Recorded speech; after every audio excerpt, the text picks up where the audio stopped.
Whoa. I'm running short of words right now, but I cannot afford this because I have to speak. Thank you so much for all the love, for all the warmth. Thank you for accepting me. Thank you very much.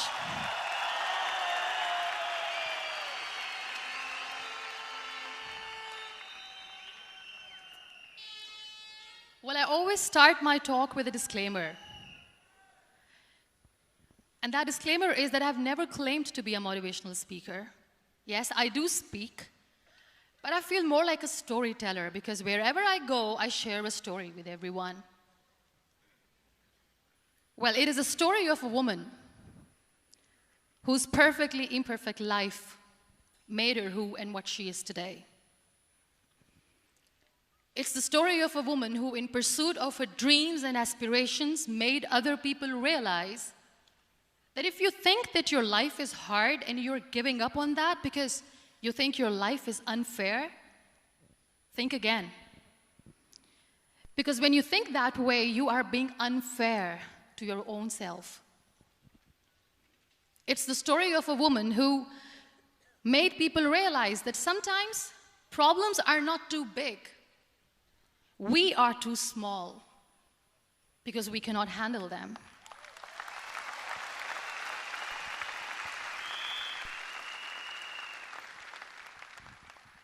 It is the story of a woman who with time realized that real happiness doesn't lie in success, money, fame. It lies within. Real happiness lies in gratitude. So I am here, and I'm going to share the story of that woman. That is my story. The story of gratitude.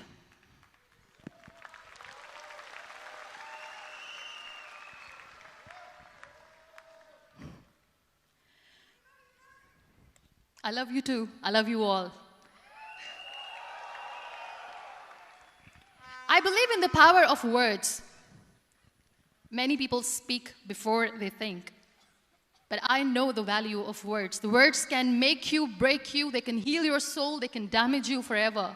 So I always try to use the positive words in my life wherever I go. They call it adversity, I call it opportunity. They call it weakness, I call it strength. They call me disabled, I call myself differently abled. They see my disability.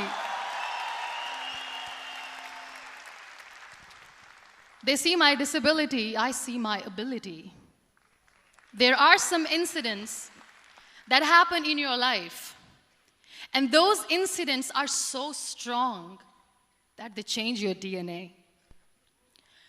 Those incidents or accidents are so strong that they break you physically. They deform your body, but they transform your soul.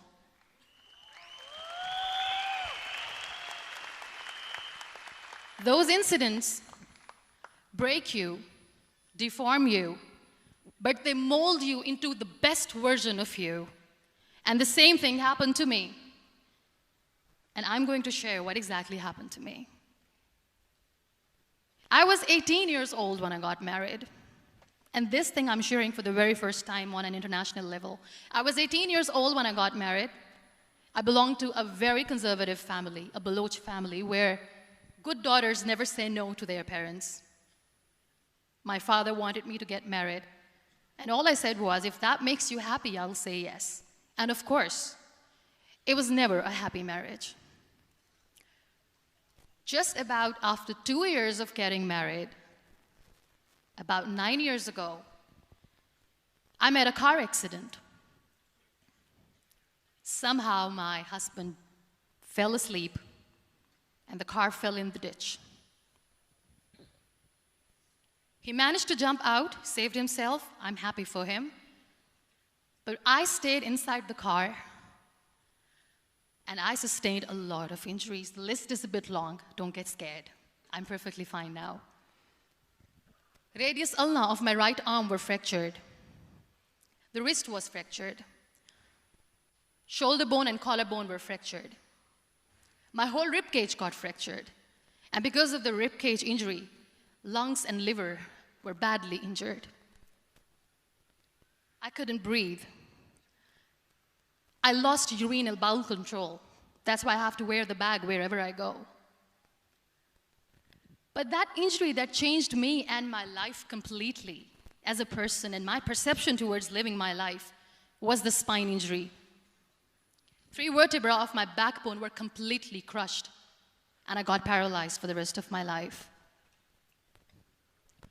So this accident took place in a far-flung area in the outskirts of a very small province, Balochistan, where there was no first aid, no hospital, no ambulance. I was in the middle of nowhere in that toppled car. Many people came to rescue. They gave me CPR. They dragged me out of the car. And while they were dragging me out, I got the complete transection of my spinal cord. And now there was this debate going on. Should we keep it here? She's going to die. Where should we go? There is no ambulance. There was this 4-wheeler Jeep standing in the corner of the street. They said, put her in the back of the Jeep and take her to the hospital, which is 3 hours away from this place. And I still remember that bumpy ride. I was all broken. They threw me at the back of the Jeep and they rushed me to the hospital. That is where I realized that my half body was fractured and half was paralyzed. I finally ended up in a hospital where I stayed for 2.5 months. I underwent multiple surgeries. Doctors have put a lot of titanium in my arm. There's a lot of titanium at my back to fix my back. That's why people in Pakistan call me the Iron Lady of Pakistan.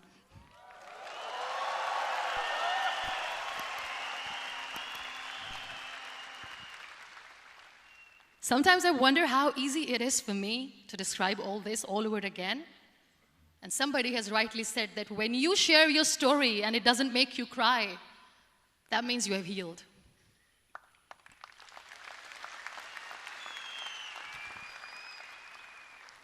Those 2.5 months in the hospital were dreadful.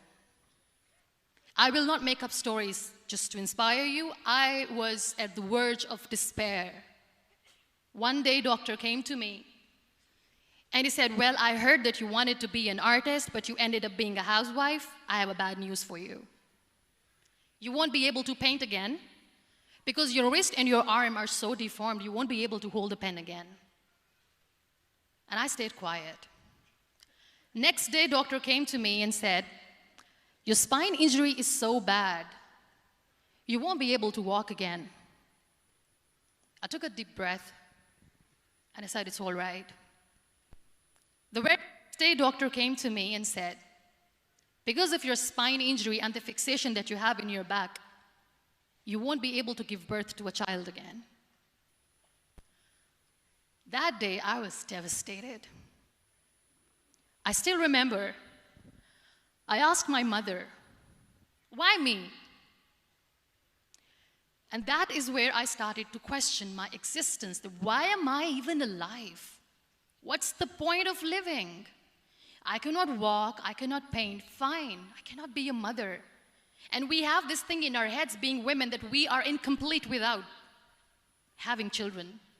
I am going to be an incomplete woman for the rest of my life. What's the point? People are scared. They think I will get divorced. What is going to happen to me? Why me? Why am I alive? We all try to chase this tunnel. We all do this because we see light in the end of the tunnel, which keeps us going. My dear friends, in my situation, there was a tunnel that I had to roll on, but there was no light. And that is where I realized that the words have the power to heal the soul. My mother said to me, this too shall pass. God has a greater plan for you. I don't know what it is, but He surely has.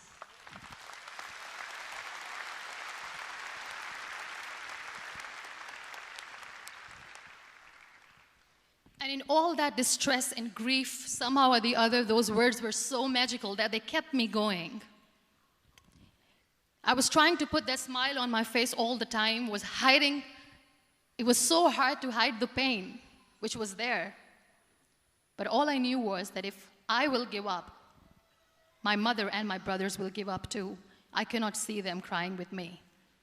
So what kept me going was, one day I asked my brothers, I know I have a deformed hand, but I'm tired of looking at these white walls in the hospital and wearing these white scrubs.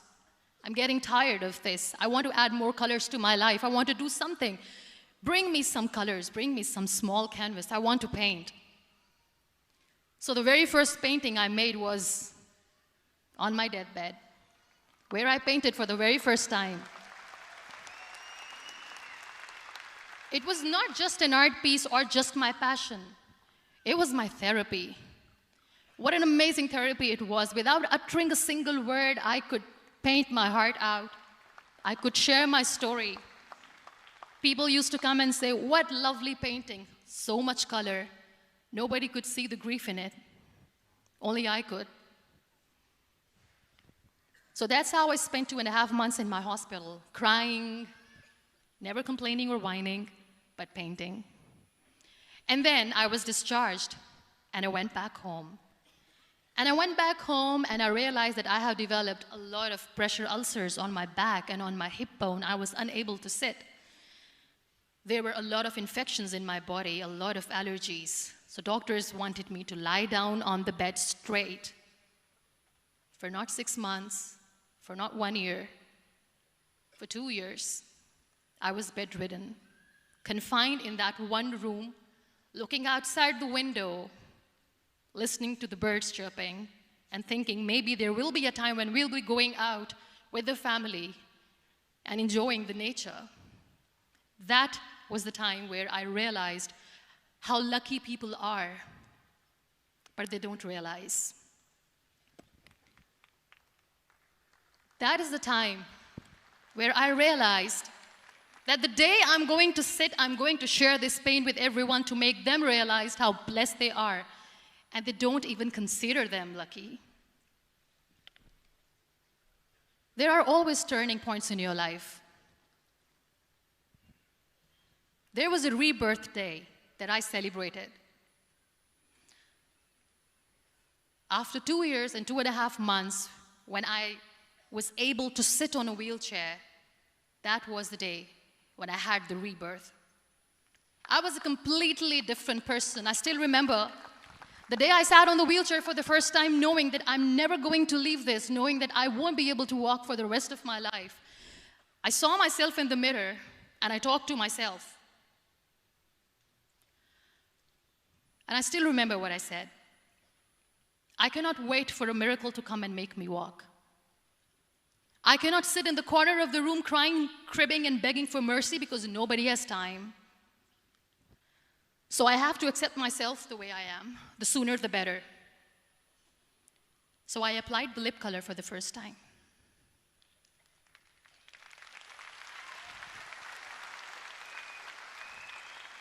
And I erased it. And I cried. And I said, what am I doing? A person on a wheelchair should not do this. What will people say? Clean it up. Put it again. This time I put it for myself.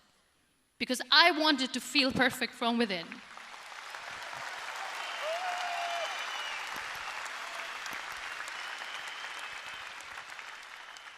And that day I decided that I'm going to live life for myself. I am not going to be that perfect person for someone. I am just going to take this moment and I will make it perfect for myself. And you know how it all began? That day I decided that I'm going to fight my fears. We all have fears. Fear of unknown, fear of known, fear of losing people, fear of losing health, money. We want to excel in career, we want to become famous, we want to get money. We are scared all the time. So I wrote down one by one all those fears. And I decided that I'm going to overcome these fears one at a time. You know what was my biggest fear?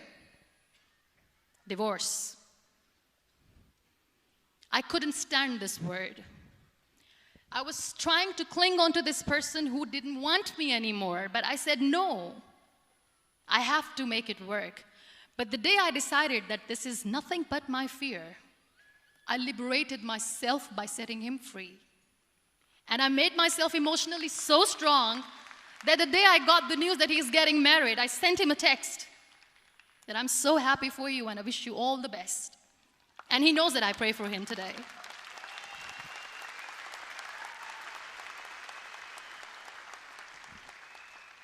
My biggest fear, number 2, was I won't be able to be a mother again. And that was quite devastating for me. But then I realized there are so many children in the world, all they want is acceptance. So there is no point of crying, just go and adopt one. And that's what I did.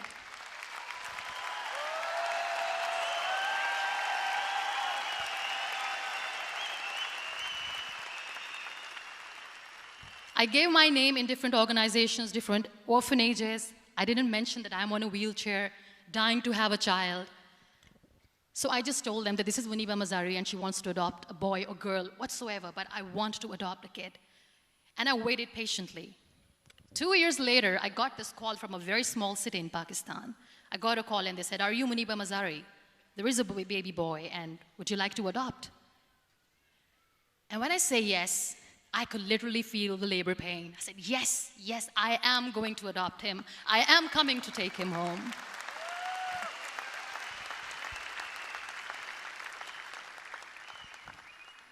And when I reached there, the man was sitting and he was looking at me from head to toe. And in back of my head, I kept thinking that, oh my God, he is going to say she's on the wheelchair, she doesn't deserve it. How is she going to take care of him? And I looked at him and I said, "Do not judge me because I'm on the wheelchair." But you know what he said? He said, "I know you will be the best mother of this child. You both are lucky to have each other."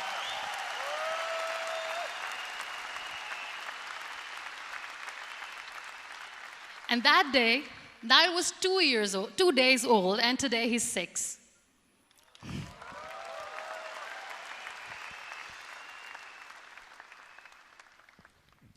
You'll be surprised to know another bigger fear that I had in me. It was facing people. I used to hide myself from people. When I was on bed for 2 years, I used to keep the door closed. I used to pretend that I'm not going to meet anyone, tell them that I'm sleeping. You know why? Because I couldn't stand that sympathy that they had for me. They used to treat me like a patient. When I used to smile, they used to look at me and say that, "You're smiling, are you okay?" I was tired of this question being asked, "Are you sick?" Well, a lady yesterday at the airport asked me, "Are you sick?" And I said, "Well, besides the spinal cord injury, I'm fine, I guess."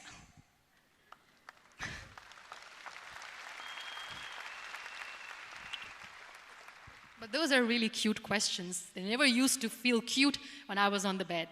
So I used to hide myself from people, knowing that, oh my God, I'm not going to see that sympathy in their eyes. It's all right. And today I'm here speaking to all these amazing people because I have overcome the fear.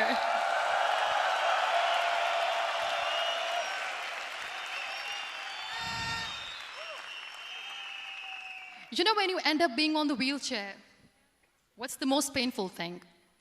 That's another fear that people on the wheelchair or the people who are differently abled have in their hearts, but they never share. I'll share that with you. The lack of acceptance. People think that they will not be accepted by the people because we, in the world of perfect people, are imperfects. So I decided that instead of starting an NGO for disability awareness, which I know will not help anyone, I started to appear more in public.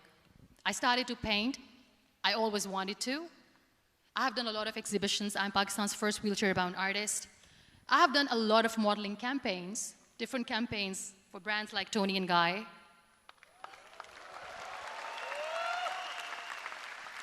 I have done some really funny, breaking the barriers kind of modeling. There was this one by the name Clown Town where I became a clown because I know that clowns have hearts too. And then I also decided that if I really want to make the difference, I am not going to let people use me for their polio campaigns where they will make you a victim and an emblem of misery and mercy and will say that, you know what, give polio drops to your children or they'll become like this girl. I decided that I'm going to join the national TV of Pakistan as an anchor person. And I've been doing a lot of shows for the last 3 years.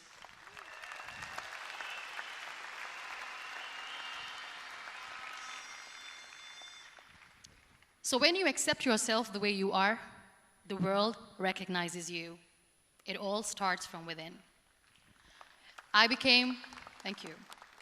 I became the National Goodwill Ambassador for UN Women Pakistan, and now I speak for the rights of women, children. We talk about inclusion, diversity, gender equality, which is a must. I was featured in BBC 100 Women for 2015. I'm one of the Forbes 30 under 30 for 2016. And it all didn't happen alone. You all are thriving in your careers. You have bigger dreams and aspirations in life. Always remember one thing. On the road to success, there is always we, not me. Do not think that you alone can achieve things. No. There is always another person who is standing behind you, maybe not coming on the forefront, but behind you, praying for you and supporting you. Never lose that person. Never.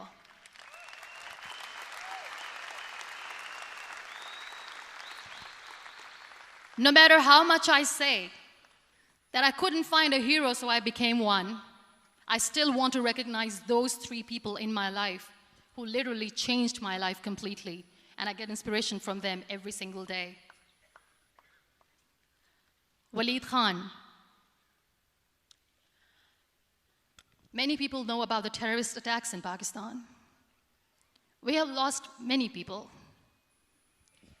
And I'm sharing this with a very heavy heart because we actually have lost a lot of people in this huge turmoil of terrorism. These people are barbarians. They do not see people. They're even worse than animals. They have killed people in mosques. They have killed people in churches, temples, even in schools. There was this terrorist attack in Army Public School, Peshawar, where these terrorists entered in an examination hall and they killed our children.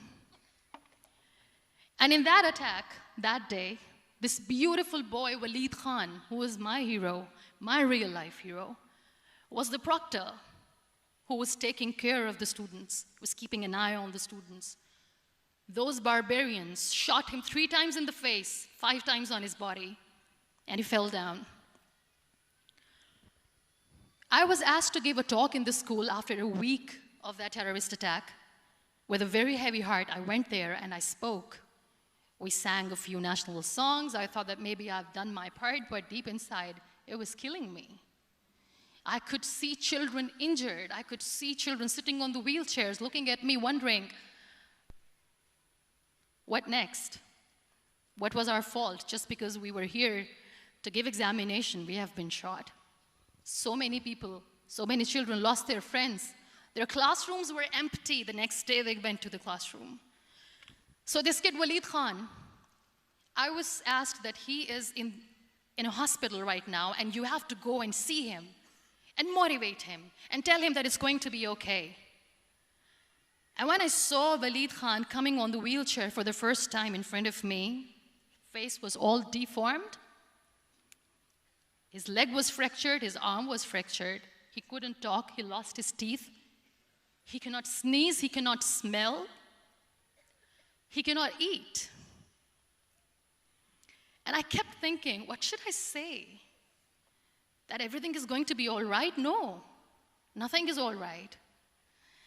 And while I was juggling with the words, what to say, what not to say, this beautiful child, Waleed Khan, came to me and he said, "Are you Muneeba Mazari?" I said, "Yes." He said, "Baji, let's take a selfie."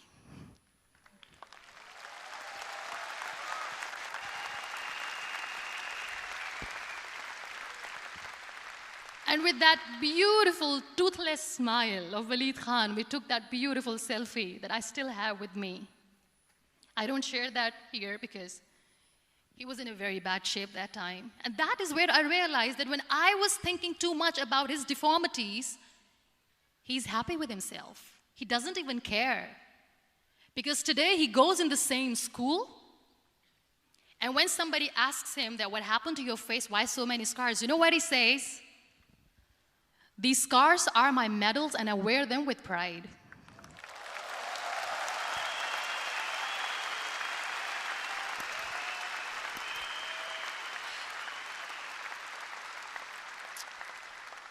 And how beautifully he says the terrorists wanted me not to study. I am going to study. I will become a doctor one day. And this is my way of taking revenge from those terrorists. Another real-life hero, of course, my son. His name is Nile, N-I-L-E, River Nile. I learned so much from this kid. The first and foremost thing is patience. How to be patient when you know that your mother cannot walk, when you know that your mother is different from the other women, when you know that your mother cannot go out and play with you, how to stay calm. He loves football. And when we got the very first football, he was 4 years old. He was super excited. I still remember he came in the room and he said, "Mom, let's play football." And he kept the ball in my feet. And he said, "Let's kick it." And that day I felt disabled. I said, "I cannot kick the ball." And I was down with the same face. He looked at me and he said, "Well, that's all right. Your legs are not working, but your hands do. Let's play catch the ball."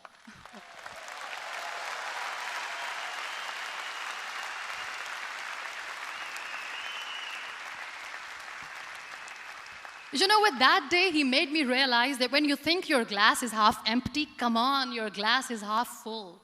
It's all in here and here.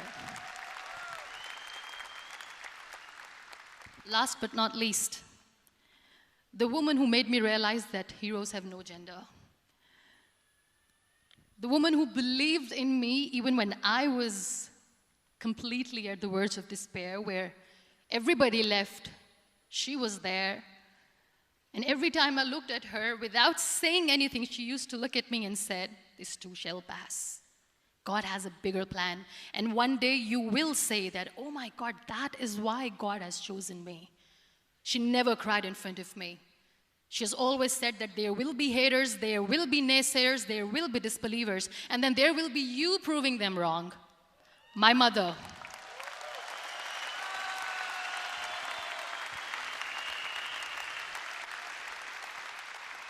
Whatever I am today, I'm nothing without her.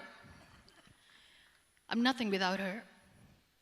Thank you, Mama. I wish you were here. Thank you for making me who I am today.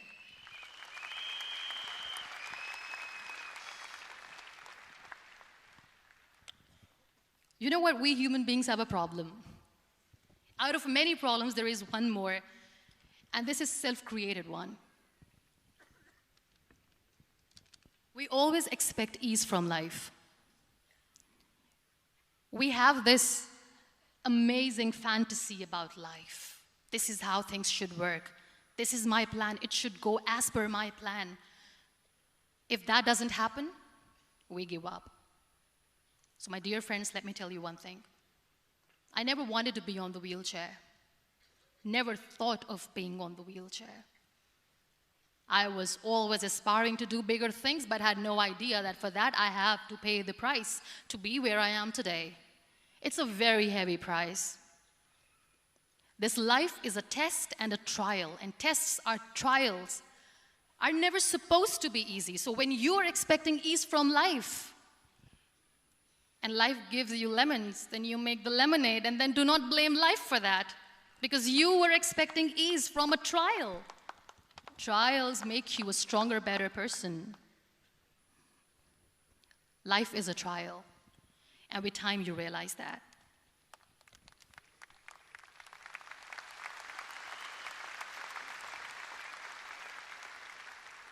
It is okay to be scared. It is okay to cry. Everything is okay, but giving up should not be an option. They always say that failure is not an option. Failure should be an option, because when you fail, you get up, and then you fail, and then you get up, and that keeps you going.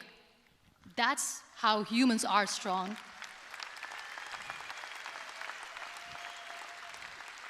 Failure is an option, should be an option, but giving up is not. Never. We have this thing in minds. We call it perfection. We want everything perfect. We want ourselves to be perfect. There is this image in our head about everything. Perfect life, perfect relationships, perfect career, perfect amount of money that we need to earn no matter what. Nothing is perfect in this world. We all are perfectly imperfect, and that is perfectly all right. That's all right.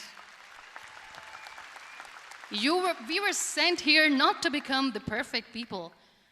Those people who tell you how to look perfect, even those people are imperfect. Trying to fight this fear of looking imperfect. I used to be perfect. I still remember. I got this compliment years ago when I used to walk. Oh my God, look at you. You're fair, you're tall, you're perfect. Look at me now. You're still perfect. Only the perfect eyes can see that. Only the perfect eyes will see that. Only the perfect eyes will see that. So yes, in all those imperfections, you have to listen to your heart. You don't have to look good for people. You don't have to be perfect just because other people want you to be perfect. If your soul is perfect from within, that's all right. This is all what you want. This is all what you need to be. Our society has made very weird kind of norms to look perfect and great. For men, it's different. For women, it's different. We think too much about what people say. We listen to ourselves too little. You know what makes you perfect? When you make someone smile. You know what makes you perfect? When you try to do something good for the people around you. You know what makes you perfect? When you feel someone's pain. And how beautiful pain is that it connects you with people. No other medium can connect you with others but pain. That's why I always say that I'm in pain, and that's a blessing in disguise for me. Today, just because I'm in pain and I'm on the wheelchair, I work for children.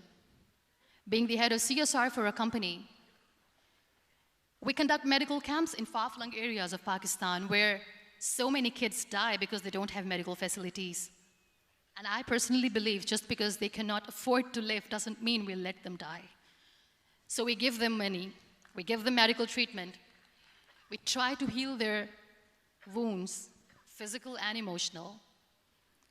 And I also work for the beautiful people, we call them third gender, the transgender community of Pakistan. You know what connects me with them? All my imperfections. When I go and I hug them, they never judge me. And this very good friend of mine, her name is Bijli. Bijli means electricity. She calls herself electricity. And I said, are you electricity? She says, no, I'm lightning. I'm as strong as lightning. Because we have very bad power outage, so she doesn't want me to call her electricity. So she says, I am very strong. I'm thunder, I'm lightning. She came to me, and the first time I hugged her, she said, you are just like me. And I said, yes, I am like you. Because to people, we are so imperfect.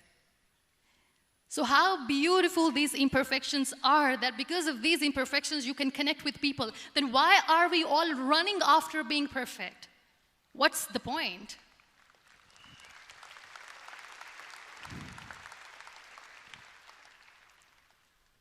Every time I go in public, I always smile. It's always a big toothy smile on my face, and people ask me, don't you get tired of smiling all the time? What's the secret? I always say one thing, that I have stopped worrying about the things that I have lost, the people that I have lost. Things and people who were meant to be with me are with me. And sometimes, somebody's absence makes you a better person. Cherish their absence. It's always a blessing in disguise. I always say that people are so lucky they don't even realize. You must be thinking, okay, you're lucky in what sense? Well, the breath that you just took was a blessing. Embrace it.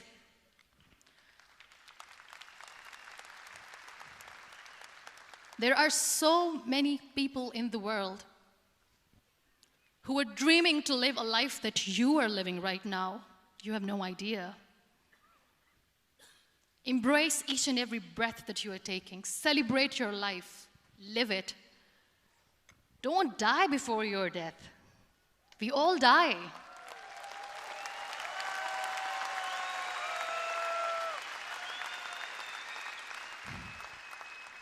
We live this one routine of a day for 75 years and we call it life. No, that's not life. If you're still thinking why you have been sent here, if you're still juggling with the concept of why you are here, you haven't lived yet. You work hard, you make money, you do it for yourself. That's not life. You go out, you seek for people who need your help, you make their lives better. You become that sponge which can absorb all the negativity, and you become that person who can emit beautiful, positive vibes. And when you realize that you have changed someone's life, and because of you, this person didn't give up, that is the day when you live. Always.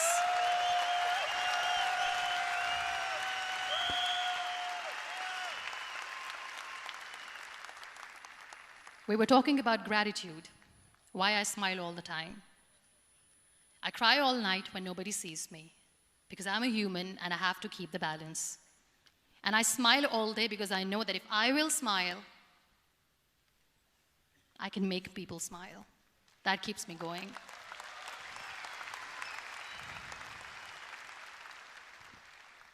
Be grateful for what you have, and you will always, always end up having more. But if you'll cry and if you'll crib for the little things that you don't have or the things that you have lost, you will never ever have enough. Sometimes we are too busy thinking about the things that we don't have that we forget to cherish the blessings that we have. I'm not saying that I'm not healthy and that makes me unlucky, but yes, it is hard. It is hard when I say that I cannot walk. It is hard to say when I wear this bag. It hurts. But I have to keep going, because never giving up is the way to live, always.